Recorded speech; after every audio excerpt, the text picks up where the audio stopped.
ಭಾಗ್ಯ ಉಳಿವೆ ಪರಮೇಶ್ವರಿ ಸರ್ವಮಂಗಳಿ ನನ್ನ ಪತಿಯನ್ನು ಉಳಿಸಿ ಶಬರಮತಿ ಕಾಣುತ್ತಾ ಇದ್ದೇನೆ.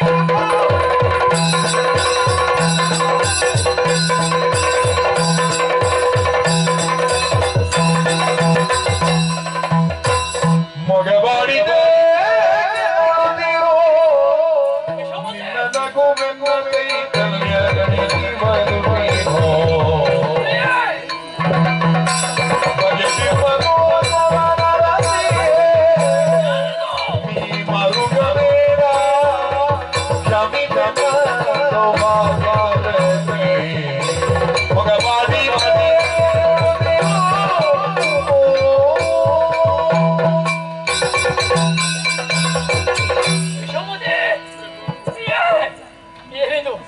ನಕ್ಷತ್ರಗಳ ಮಧ್ಯದಲ್ಲಿ ಚಂದ್ರಮ ಶೋಭಾಯಮಾನವಾಗಿ ಶೋಭಿಸುವ ಹಾಗೆ ನಿನ್ನ ಮುಖ ಮಂಡಲ ಅರಳುತ್ತಾ ಇತ್ತು.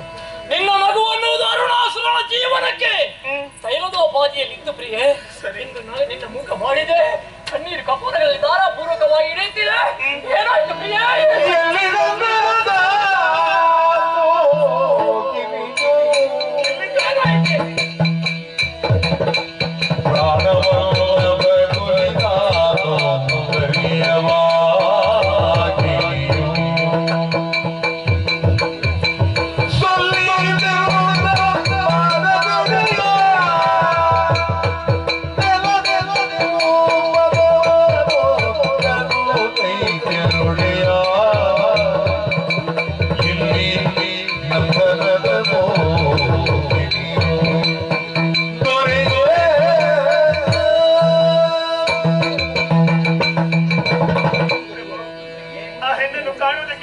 ಉದ್ಯಾನವನಕ್ಕೆ ಹೋದಿರಿ, ಅವಳನ್ನು ಕಂಡಿರಿ, ಮಾತಾಡಿಸಿದಿರಿ, ಕರೆದುಕೊಂಡು ಬಂದಿದ್ದೀರಿ. ಎಲ್ಲಿದ್ದಾಳೆ? ನಾನೊಮ್ಮೆ ಅವಳನ್ನು ಕಾಣಲಿ. ನೀ ಕಾಲಬುಡದಲ್ಲಿ ಕುಳಿತದ್ದು ಯಾಕೆ? ಅದು ನಿಮ್ಮ ಚರಣದಾಸಿಯಲ್ವೇ? ಖಂಡಿತ ಹಾಗೆ ಮಾಡಬೇಡ. ನೀ ನನ್ನ ಚರಣದಾಸಿ ಅಲ್ಲ, ಈ ಏಕವೀರಾಜ್ಞೆ ಸಾಮ್ರಾಜ್ಞಿಯಾಗಿದ್ದೀನಿ. ಪ್ರಿಯೆ, ನಿನ್ನಲ್ಲಿ ಹೇಳಿ ನಂದನವನಕ್ಕೆ ಹೋದೆ, ಅವಳಲ್ಲಿ ಮಾತಾಡಿದೆ, ಮದುವೆ ಆಗಬೇಕು ಅಂತ ಹೇಳಿದೆ. ಆ ಕ್ಷಣದಲ್ಲಿ ನನ್ನ ಕಣ್ಣ ಮುಂದೆ ಮಾಯಕವಾಗಿ ಹೋದಳು ಮಾತ್ರ ಅಲ್ಲ, ಅವರನ್ನು ಕರೆಕೊಂಡು ಬರುವುದಕ್ಕಾಗಿ ಚಂಡ ಪ್ರಚಂಡರನ್ನು ಕಳುಹಿಸಿಕೊಟ್ರೆ ಚಂಡಿಕೆಯಾಗಿ ಚಂಡಮಾಡ ಪ್ರಚಂಡರ ತಲೆಯನ್ನು ಕಡಿದು. ನಿಮ್ಮ ಮಾತುಗಳನ್ನು ಕೇಳುವಾಗ ನನಗೆ ಯಾಕೋ ಭಯವಾಗುತ್ತಾ ಇದೆ. ಯಾಕೆ? ಕೆಲ ದಿವಸಗಳ ಹಿಂದೆ ನಾನು ಕಂಡಂತಹ ಕನಸು ಸತ್ಯವಾಗುತ್ತಾ ಇದೆ. ಹೇಳು. ದುಷ್ಟರನ್ನು ಶಿಕ್ಷಿಸುವುದಕ್ಕೆ, ಶಿಷ್ಟರನ್ನು ಪರಿಪಾಲಿಸುವುದಕ್ಕೆ ಬೇಕಾಗಿ ದರೆಗಿಳಿದವಳು ಆಕೆ. ಸಾಮಾನ್ಯ ಹೆಣ್ಣಲ್ಲ ಪ್ರಭು, ಅವಳು ಜಗನ್ಮಾತೆ ಇದ್ದಾಳೆ. ಯಾವ ಜಗನ್ಮಾತೆ? ಯಾವ ಜಗನ್ಮಾತೆ? ಜಗನ್ಮಾತೆ ಹೌದಂತಾದ್ರೆ ಎಲ್ಲರನ್ನು ಒಂದೇ ಭಾವದಲ್ಲಿ ಕಾಣಬೇಕು. ಆದ್ರೆ ಇವಳು ಹಾಗಲ್ಲ, ಸುರರನ್ನು ಪೊರೆಯುತ್ತಾಳೆ, ಅಸುರರನ್ನು ಶಿಕ್ಷಿಸುತ್ತಾಳೆ. ಈ ರೀತಿಯಾಗಿ ಪಕ್ಷಭೇದ ಮಾಡುವ ಅವಳು ಯಾವ ಜಗನ್ಮಾತೆ ಹೇಳು? ಭೇದ ಭಾವವನ್ನು ಕಲ್ಪಿಸುವವಳು ಅವಳಲ್ಲ. ಮತ್ತೆ ದುಷ್ಟರನ್ನು ಮಾತ್ರ ಶಿಕ್ಷಿಸುತ್ತಾಳೆ, ಶಿಷ್ಟರನ್ನು ಪರಿಪಾಲಿಸುತ್ತಲೇ ಬಂದಿದ್ದಾಳೆ. ಯಾರು ದುಷ್ಟರು? ನಮ್ಮಲ್ಲಿ ದುಷ್ಟರಿಲ್ಲವೇ? ಅಂದ್ರೆ ಅನ್ಯಾಯ ನಡೆದಿಲ್ವೇ? ಏನು ಅನ್ಯಾಯ? ಕಂಡಲ್ಲಿ ಗೋಬ್ರಾಹ್ಮಣರನ್ನು ಹಿಂಸಿಸಿದ್ದು ಯಾವ ಸ್ವಾರ್ಥಕ್ಕೆ ಬೇಕಾಗಿ? ಗೋವುಗಳಲ್ಲಿ ಬ್ರಾಹ್ಮಣರನ್ನು ಕಾಣಬೇಕು ಅಂತ ಹೇಳಿದ್ರು, ನನಗೆ ಕಾಣಲಿಲ್ಲ, ಹಾಗಾಗಿ ಗೋವಾದ ಮಾಡಿದೆ ಅಪರಾಧ. ಸ್ತ್ರೀ ಹತ್ಯೆ ಮಾಡಿದ್ದೀರಲ್ಲ, ಯಾವ ಘನಕಾರ್ಯ? ಸ್ತ್ರೀಯರೇ ನಮ್ಮ ವಿರೋಧಿಗಳನ್ನು ಹುಟ್ಟಿಸುವವರು, ಹಾಗಾಗಿ ಅವರ ತಲೆಯನ್ನು ಕಟ್ಟಿದ್ದೇನೆ. ಏನು ತಿಳಿಯದ ಮಕ್ಕಳನ್ನು ಕೊಲ್ಲಿಸಿದ್ದೀರಲ್ಲ, ಅದುವೇ ಮಕ್ಕಳು ಬೆಳೆದು ನಮಗೆ ವಿರೋಧಿಗಳಾಗಿದ್ದಾರೆ, ಮೂಲದೆಲ್ಲ ನಾಶ ಮಾಡಿದ್ದೇನೆ ಅಪರಾಧ. ದುರ್ಗಾ ಮಂದಿರವನ್ನು ಕರೆಹಿದ್ದೀರಲ್ಲ, ಯಾವ ಘನಕಾರ್ಯ? ಯಾವ ದುರ್ಗೆ ಈ ಲೋಕದಲ್ಲಿ ಅರುಣನೇಕೋ ದೇವನಾನೇ ದೇವರು, ನನ್ನನ್ನೇ ಪೂಜಿಸಬೇಕು. ಎಲ್ಲದಕ್ಕೂ ನಾನು ನಾನು ಎನ್ನುವ ಹಾಗೆ ಮತದಿಂದಲೇ ವರ್ತಿಸುತ್ತಾ ಇದ್ದೀರಾ. ಈ ಪ್ರಪಂಚದಲ್ಲಿ ಯಾರು ಕೂಡ ಶಾಶ್ವತರಲ್ಲ. ಜಗನ್ಮಾತೆಯೋರ್ವಳೆ ಶಾಶ್ವತಳಿದ್ದಾಳೆ. ಅವಳೇನೆನ್ನುವುದನ್ನು ತಿಳಿಯುವುದಕ್ಕೆ ನಿಮ್ಮ ಹೊರಗಿನ ಕಣ್ಣು ಸಾಕಾಗಲಾರದು.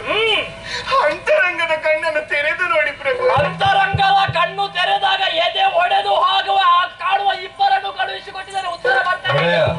ವಿದ್ಯೆಯಿಂದ ಕರಾಳ ವಕ್ರವರ್ತಿ ಜಂಗಾಸುರನ್ನು ದೇವಿ ಚಂಡಿಕೆಯಾಗಿ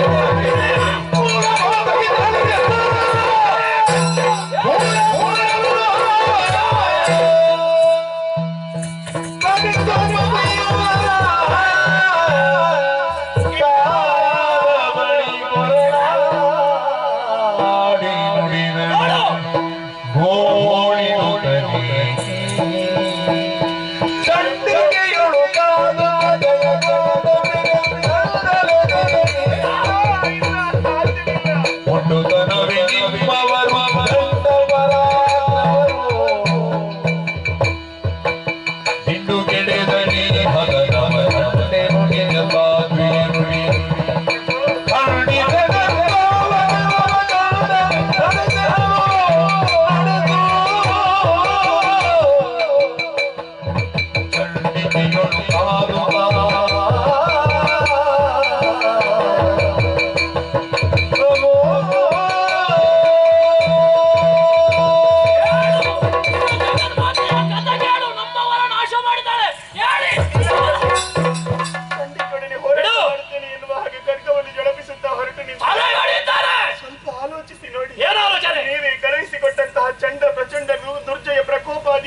ಸಾಹಸಿಗಳ ಕಥೆ ಏನಾಗಿ ಎಲ್ಲರೂ ಹೊಡೆದಿದ್ದಾರೆ ಪ್ರಭು. ನಿಮ್ಮಲ್ಲಿ ಏನಿದೆ ಅಂತಹ ಬಲ? ಯಾರಿಲ್ಲ ಅಂತ ಹೇಳಿದ್ದು ವರಬಲವಿದೆ.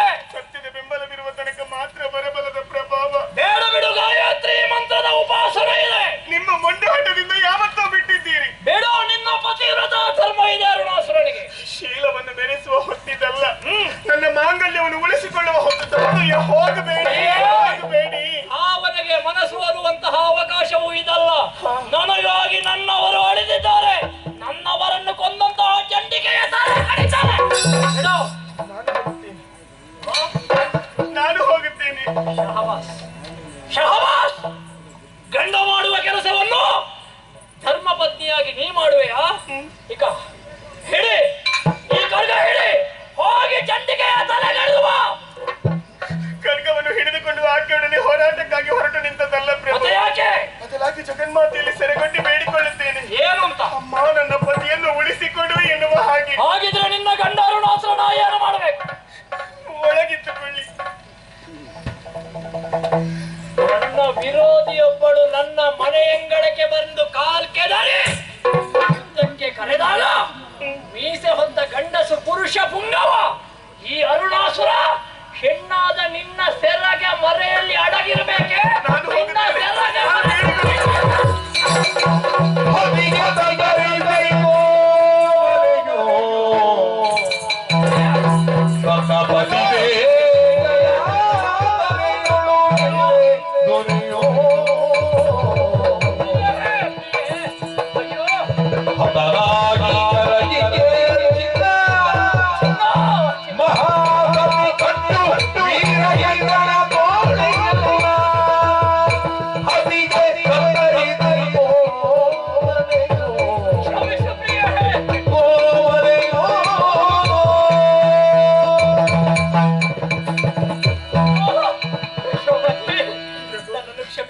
ಕ್ಷಮಿಸು.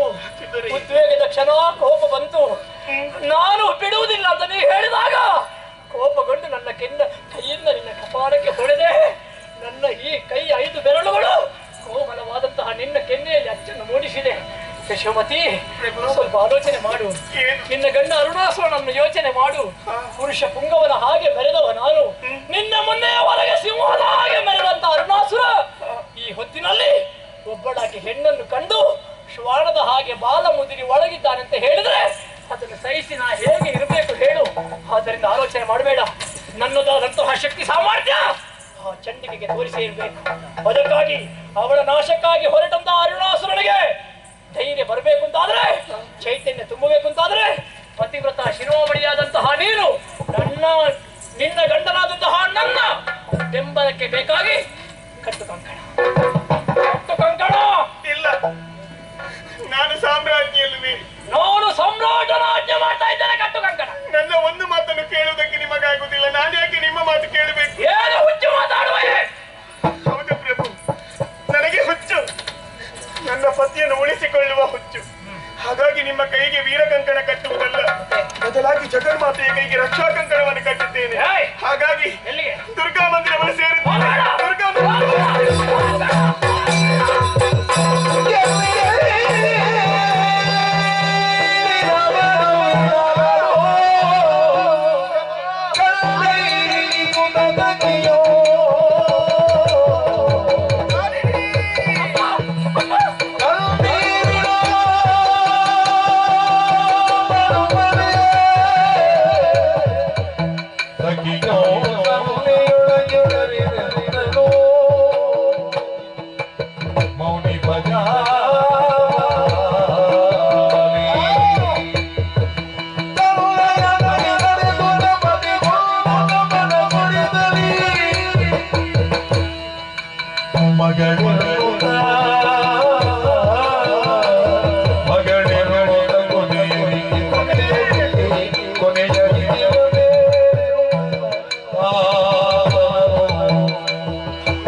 ಬಿಟ್ಟವರು ನಾವು. ಇನ್ನ ಯೋಗವೋ ಭಾಗ್ಯವೋ ನಮಗಿಲ್ಲವಮ್ಮ. ನಾನಿನ್ನು ಬದುಕಲಾರೆ. ನನಗೊಂದು ಸಹಾಯ ಮಾಡುವೆಯಾ? ಏನದು ತಾಯಿ? ಆದಷ್ಟು ಬೇಗ ಜಾಬಾಲಿ ಮುನಿಗಳ ಬಳಿ ಹೋಗು. ಯಶೋಮತಿಯ ಅಂತ್ಯವಾಯಿತು. ಅವಳಿಗೆ ಕೊಟ್ಟ ಮಾತಿನ ಪ್ರಕಾರ ಅವಳ ಗಂಡನಿಗೆ ಮೋಕ್ಷವನ್ನು ಕೊಡಿಸಬೇಕಂತ ಇನ್ನು ಹಾಗೆ ಕೇಳಿಕೋ ಮಗಳೇ. ನಿಮ್ಮನ್ನು ಬಿಟ್ಟು ಎಲ್ಲಿಗೂ ಹೋಗುವುದಿಲ್ಲ ತಾಯಿ. ಸಾಮ್ರಾಜ್ಞಿಯ ಆಜ್ಞೆ. ತಮಿಳು ಬರಿ ಹೊಸ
ಹೇಳಬಾರದು ಅಪಶಕುನದ ಮಾತನಾಡಬೇಡ ಪ್ರಿಯೆ.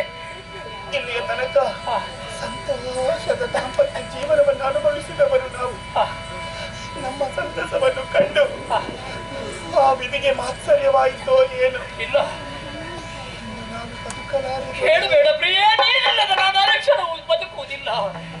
ಇಲ್ಲಿಯ ತನಕ ದೇಹಬಲ, ಜನಬಲ, ಪರಬಲ ಈ ಎಲ್ಲ ಬಲಗಳಿಂದ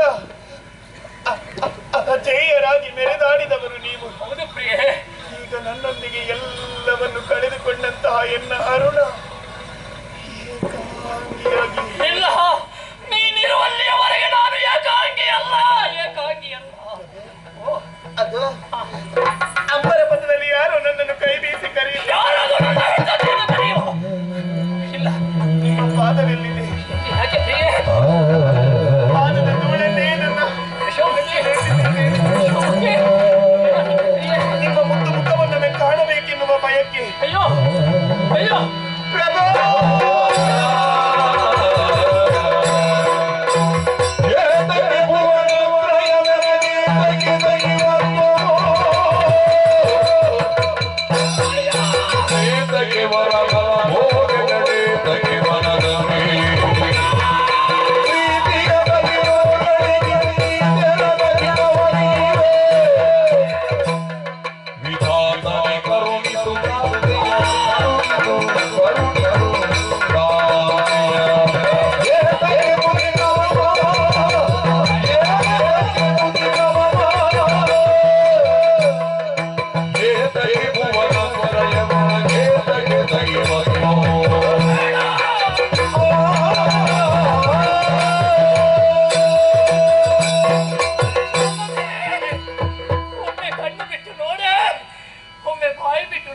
ಮಾತಾಡು ಪ್ರಿಯೆ.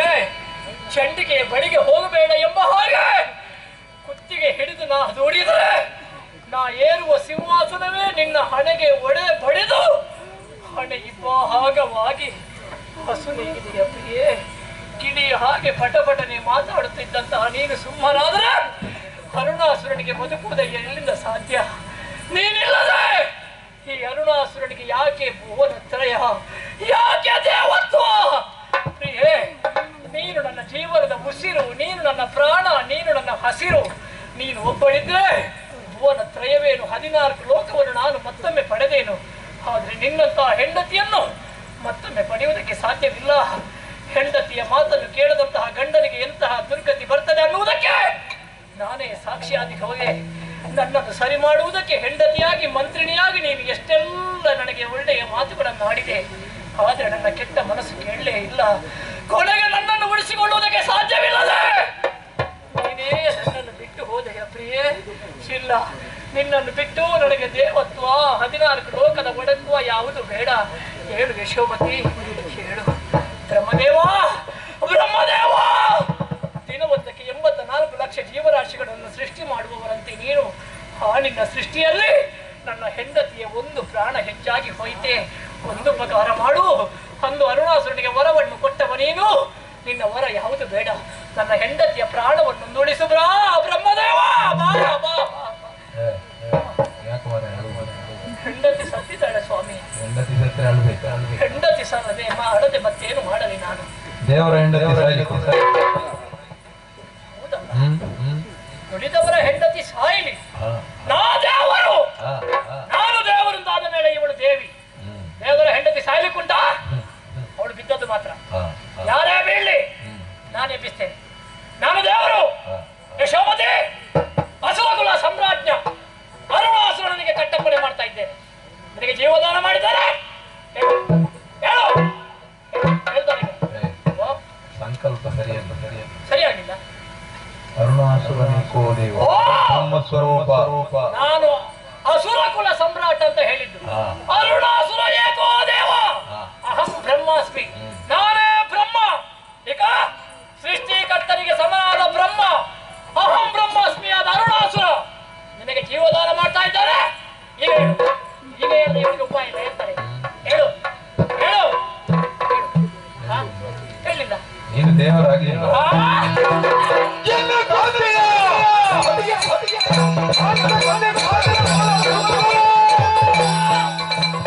ನನ್ನ